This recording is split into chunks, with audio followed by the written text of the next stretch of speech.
there. I hope I got the right number. Is this Stan's older sister? I wanted to introduce myself. My name's Kendra. I'm Stan's fiancé. Oh, hi there, Kendra. I'm glad I finally got the chance to talk to you. Yeah, you've got the right number. My name's Stacy.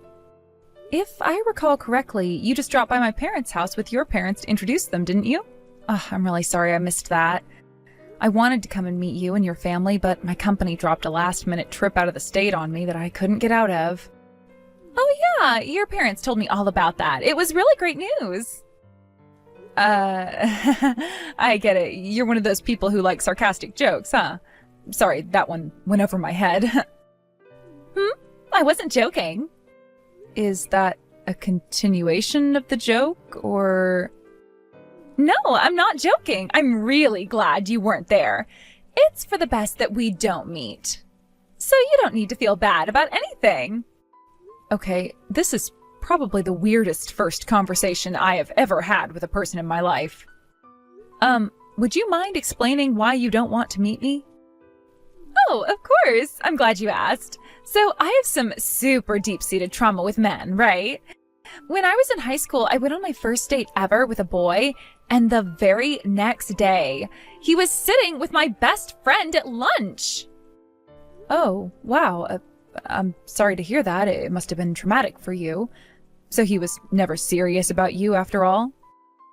No, he actually was serious. I found out later that he and my best friend were actually cousins. But I only found that out after I'd already dumped him and sent him messages around the school saying he was a boring date and a bad kisser. That event was so traumatic for me that I can't bear to see my romantic partners being friendly with any other women, even family members. You spread false rumors about him over a misunderstanding, but you are the one with deep-seated trauma? Yeah, that's exactly right. I'm glad you understand. Right. Well, you know that me and Stan are brother and sister, right? Are you telling me that you don't even want me to have pleasant conversations with him? Stacy, I am so glad that you understand my trauma so well. I heard from your parents that you and Stan are really close. Is that right? Yeah. I presume that's a problem for you? Yep, a big problem. I can't bear to see Stan being friendlier with other women in his family than he is with me. Uh-huh. Again, Stacy, I cannot tell you enough how much I appreciate you understanding my trauma. So I actually had a request to make of you. I would really appreciate it if you could never see Stan again. And not just in person. You can't text him either. I wasn't too thrilled with compromising this much with him, but I decided to be the bigger person and allow him 10 texts per month with your mom. So if there's ever something you want to tell Stan, you can tell it to your mom and have her contact Stan for you. Oh, and if her 10 texts are already used up, you'll have to go through me. Granted, depending on the content, I may or may not deliver the message to him. You understand, right? Let me see if I have this straight. You want me to never contact my own brother directly, ever again? Yep, that's right. If I found out you were contacting him, that would really trigger my deep-seated trauma. Right. Look, Kendra, as much as I want to start off our relationship on the right foot, I'm afraid that is not a request that I'll be able to abide by. I understand you have this trauma thing, and I'll do my best to be considerate of you, but restricting which of Stan's family members he can contact? I'm sorry, but that's utterly ridiculous. Stacy, how could you say that to me? I thought you understood my trauma. Are you really going to ignore the deep-seated trauma I have and contact your brother against my wishes? Do you want me to have a panic attack? What if my panic attack causes a heart attack? Are you trying to kill me? What the, kill you? I also have to say that I am very disappointed in the weakness of your sibling relationship with Stan. What? Me wanting the ability to talk to my own brother is a weakness to you? Obviously, if you truly had a strong familial bond, then you wouldn't need to have direct contact with him. Just knowing that he was well taken care of by a fantastic woman who loves him more than anyone else should be enough. But you're disregarding my trauma and threatening my life by meeting with your brother, all because of your own insecurities. You trashed a high school boy's reputation over your misconception, but I'm the one who's insecure? All I'm doing is laying down boundaries. You don't get to determine how and when I contact my own brother just because you're marrying him. Don't victim shame me. I'm the one setting boundaries to cope with my deep-seated trauma. Stop using that term. You use it every 5 frickin' seconds. I will not give you another warning, Stacy. I am his fiancé and I have deep-seated trauma. You will never meet in person with your brother ever again. And if you want to send him a message, then you must either go through me or your mother. That is final. Stan, we need to talk. We do? Yes, and it's about your fiancé. Are you sure you want to marry her? Like, really sure? Well, I did propose to her. I thought that would make my intentions clear. Can I ask what brings this on? Did something happen between you two? You were really happy for me when I first told you I was getting married.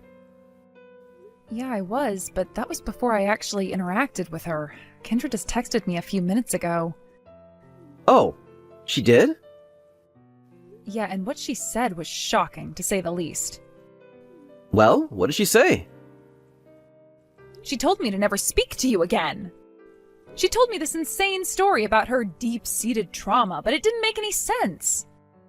I mean, she expects me to believe that she was traumatized over an incident from high school in which she ruined a boy's reputation for no reason. Oh, yeah, she told me about that a while back too. So you knew? Stan, I understand that this is the woman that you proposed to, but I feel like I need to say this is your sister. She seems like she is genuinely unwell. I'm really sorry that she said that to you. Also, thank you for your concern. It means a lot that you would trust me enough to be so direct like that. Now, in Kendra's defense, based on my experience with her, I don't think she's unwell. I think she just worries too much sometimes. You sound like you're not too surprised that she would tell me never to speak to you again. Well, I guess you can say she's done something like this before. Not to blow my own horn, but I've always had a lot of friends, right? Yeah, ever since you were a kid, you always had a huge circle of friends.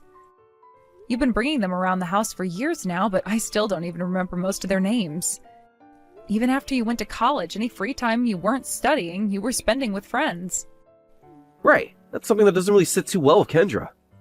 She doesn't like that you have friends? It's not that. It's just that she's kind of the opposite type of person. She'd rather just have a few super close people that she knows really well than have a bunch of friends like me. So she can't comprehend my relationship with my friends. You know what I mean? I can't remember how many times she's gotten mad at me for spending a Saturday with my friends instead of her. Wow, that must have been difficult for you. Actually, that's the main reason I decided to marry her. Once she's my wife, I'm positive that she'll settle down a bit with the jealousy. I mean, what better way there is to prove my devotion to her than to vow to be there for her for the rest of my life? She won't have a reason to be jealous of my friends or family anymore. I guess you've put quite a bit of thought into this, Stan. Okay, if that's how strongly you feel about her, then I'll respect your decision. You're right, she'll probably loosen up a little bit after your wedding. Thanks for understanding, Stacy. So yeah, in the meantime, I wouldn't take anything she says about cutting off contact with me too seriously. I'll have her apologize to you at an appropriate time in the future. Though she shouldn't have said that to you. Alright, that's fine. You can take your time. I'm in no rush for an apology. You take good care of Kendra then, got it? And try to hold off on making any new friends for a while. Oh, do I have to? Alright, guess the next time I'll see you will probably be at our wedding, huh? I can't wait for you to meet Kendra in person. Kendra, what is wrong with you? You came up from behind me and punched me in the back of the head. Oh, you're awake. I'm glad to hear that. How are you feeling? Think I'm feeling? My head frickin' hurts. You punched me so hard that I passed out. They had to call an ambulance to take me to the hospital. Oh my goodness, they took you to the hospital? Yeah, you knocked me unconscious. They want to do a CT scan to make sure I don't have any internal bleeding. But you can cut it with the pleasantries, Kendra. You put me in the hospital. Now explain yourself. I hadn't even been at the wedding for a half hour when suddenly I felt a sharp pain in the back of my head, and the next thing I know, I'm on the floor looking at the ceiling. Why did you do that to me? Don't you remember the last time we spoke? It was my deep-seated trauma. Oh, great, not this again. I walked into the room and saw a woman I'd never met talking to Stan, and all the memories of my pain and misery in high school came rushing back. I was sure that you were actually Stan's mistress and had come to break up the wedding. All the shame and rage and sorrow welled up inside me, and I started seeing red. My body started moving on autopilot. I grabbed the nearest heavy object and bashed you over the head with it. You don't seem like you regret anything at all. You haven't even said you're sorry. But I didn't do anything wrong. It was all a big misunderstanding. I would have never hit you if I knew you were Stan's sister. It was all my trauma's fault. You don't think you did anything wrong? You hit me so hard I lost consciousness. You're not going to evade responsibility for that just because of your supposed trauma. And what the hell? You saw a woman talking to Stan, and the first thing that came to your mind was Stan's having an affair with her? First of all, it is not supposed trauma. It is real trauma. I will not allow you to deny my lived experiences. Second, you knew about my deep-seated trauma, and still you violated the boundaries that I set for you. How could you be so insensitive? I believe that I deserve an apology for your flagrant disregard for my emotional well-being and safety. This is completely insane. Insane? That's ableist language. Screw you. You could have actually killed me just now. What was it that you hit me with anyway? A rock or something? No, just an empty vase. Oh, excuse me, it was just an empty vase. You expect me to apologize for violating your psychotic boundaries, but you don't think you need to apologize for a literal assault? Not a chance. I am the one who deserves an apology here, not you. What? How dare you? I went through the emotional labor of confiding in you about my lived experiences and deep-seated trauma, and you're still victim-shaming me? Are you intentionally fitting as many psychobabble nonsense words into your sentences as grammatically possible? You knew it was traumatic for me to see Stan talking to other women. I clearly laid down my boundaries for you, and you violated them on what was supposed to be the happiest day of my life.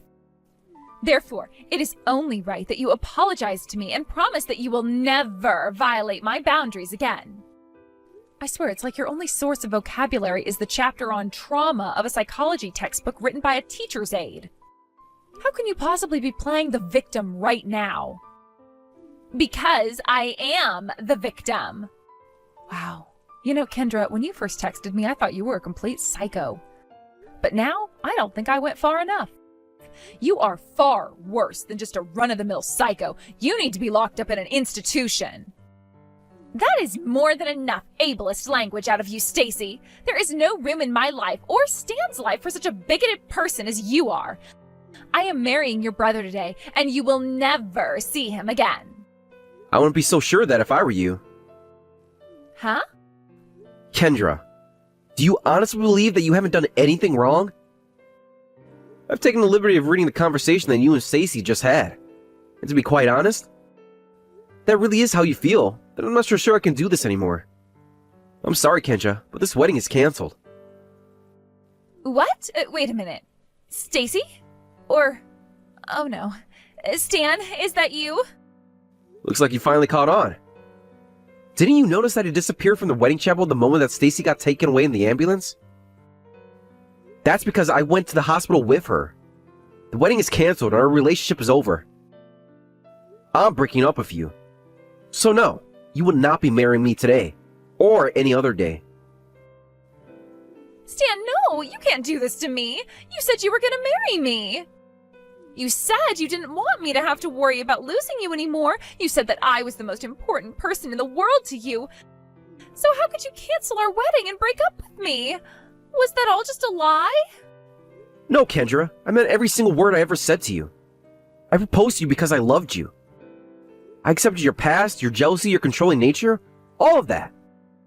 Because I thought I could help you heal the damage that your past has done to you.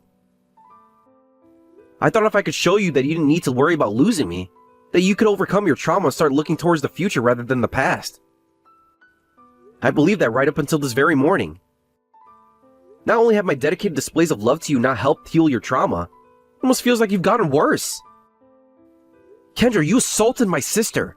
You hit her in the back of the head with a vase. But I thought she was your mistress. What did you expect me to do? That's it right there. That's exactly my point. You trust me so little that you immediately assumed that I was cheating on you. I can't marry anyone who doesn't trust me. Stan! I've done everything you ever asked me to do, Kendra. I erased all my female friends from college from my phone for you. I never went to any party or gathering where other women were present.